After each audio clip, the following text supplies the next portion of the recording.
here we are under the RV, and here's what happened with the drive shaft. So as you can see, it is installed, and what ended up happening is that I actually ended up using the rusty bus drive shaft. So as I mentioned in an earlier video, I thought maybe the U-joints are the same size. They're not. The RV had 14, what are they, 1410 series U-joints. The school bus had 1480 series U-joints. And turns out that the output on this Allison was a 1480. So we just ended up taking the three pieces to Machine Services. They turned it into a two-piece, got a new center bearing, and in order to get this drive shaft to work with the differential, I needed a different yoke to mate up to the drive shaft. Let's go take a look. And here we go. So this yoke here, it's brand new. It's a Spicer unit. They actually made the correct yoke to mate up to the 70 HD. It was a literal 30-second job.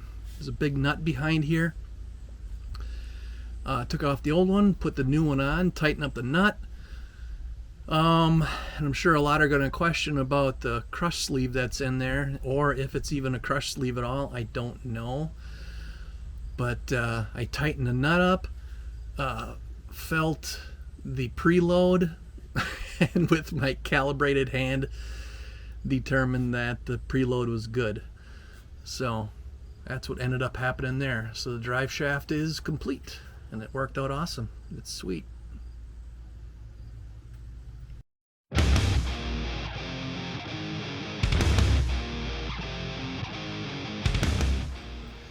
So I'm getting ready to put that core support from the bus. It's the core support that holds the radiator, the charge air cooler. So I needed to build some core support brackets.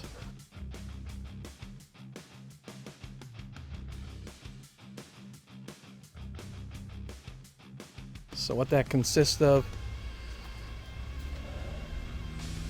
is this right here. Just fabbed up some stuff using the original isolators.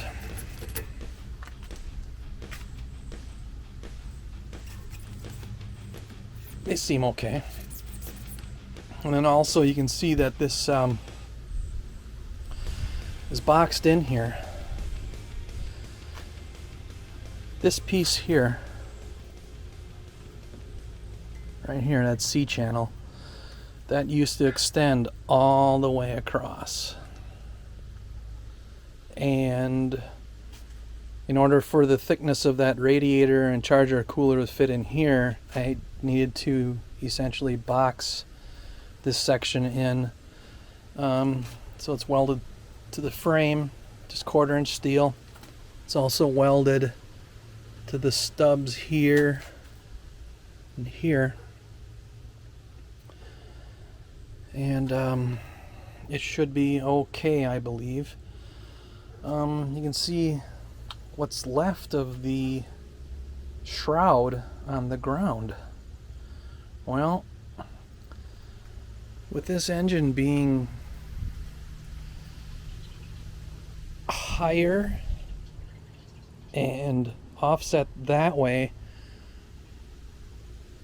that did not meet up with the fan. And the engine is really far back. I mean, there's almost like an 8-10 inch gap between where the fan is, that used to be right here. Big old fan. And that should, in order for proper cooling, that fan needs to be in a shroud. Well, I was in a predicament. It's like, what do? I either extend the shroud out, and it seemed like it was going to be a mess. So what I opted to do was go electric.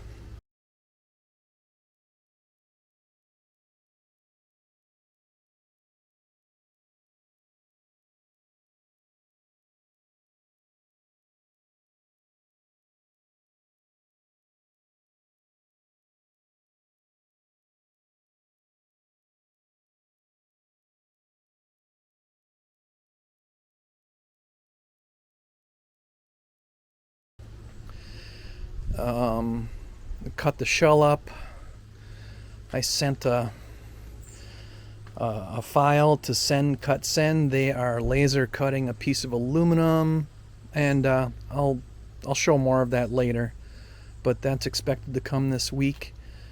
And what I didn't mention is that there's upper core supports mounts too, right here, over here and over in this mess.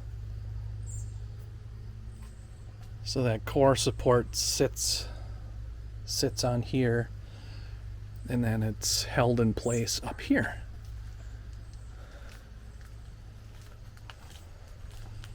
And you can see, yeah, there's a big hole in that thing, but I got a big filler panel that goes in there, and I got some electric fans. Rated, there's two of them. They're rated for 3,000 CFM each, so there's a total of 6,000 CFM. A lot of draw is needed to pull through that charge air cooler and the radiator, because they're stacked up and they're both pretty thick. I mean, just feeling this, that radiator is like 2 inches thick. Same as the charge air cooler is about 2 inches thick, so there's a lot of stuff to draw through. So I'm gonna get some paint on that stuff out there so it doesn't rust, and more to come. Alright, so let's see what we got going on here. Well, it's Labor Day weekend, so we gotta smoke some stuff here. Ribs and a tri-tip. Yum. So anyways, here we go. Intercooler, radiator, core support all mocked up. Mounts made. Mounted in. I also cleaned this up a little bit. This is where the battery was originally, and the battery must have leaked at some point in the... This is what battery acid does to steel. It eats the shit out of it. I removed that. I'm gonna replace all that. Some of that stuff was as thin as tin foil. So yeah, we'll pretty that up a bit. And I didn't need the battery tray anyway, so that all came off.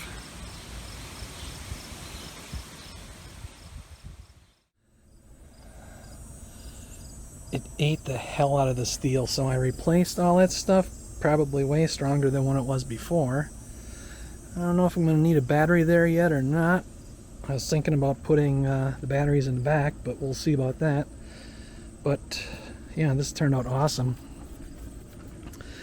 Did have to cut away just a little bit up here for the intake tubes for the intercooler, charge air cooler, whatever. And then I got the charge air tubes on. And you can see they kind of come down in there. And they're pretty close to matching up. I thought I might have to modify them, but everything seems to work out. Obviously they're too short, but I knew that was going to happen. I'll just get some 3-inch aluminum tube on eBay, and either I'll keep it polished or maybe I'll have Nick match the orange tubes like they are because it kind of looks kick-ass, but you can also see the fan assembly down there. There's actually just a whole ton of room in front of this motor. It's crazy. Now that 454 it was in here, well, the radiator was much closer, and you got the accessories and the fan, and it was pretty tight in there. I'd say this radiator's a good 6 inches more forward than it was before, but hey, that's okay. We got the room. So it's getting closer. Getting pretty stoked.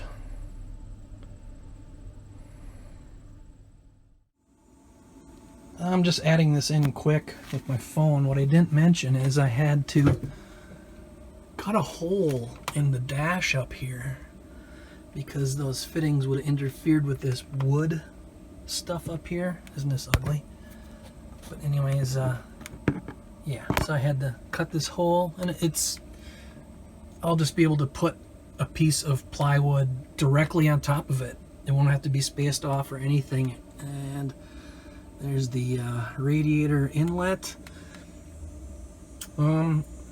The upside is, I mean, it gives me access to this stuff that I probably couldn't reach anyway, so either way it worked out okay. But yeah, kick ass.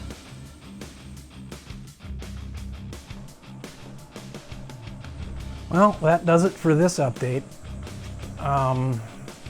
Just a few things more checked off the list. Getting closer to the finish line. I'm getting excited. So is Kim. But unfortunately, summer's getting shorter here. Days are getting shorter. Although today is pretty hot. But either way, it's getting closer to the end. Thanks for watching.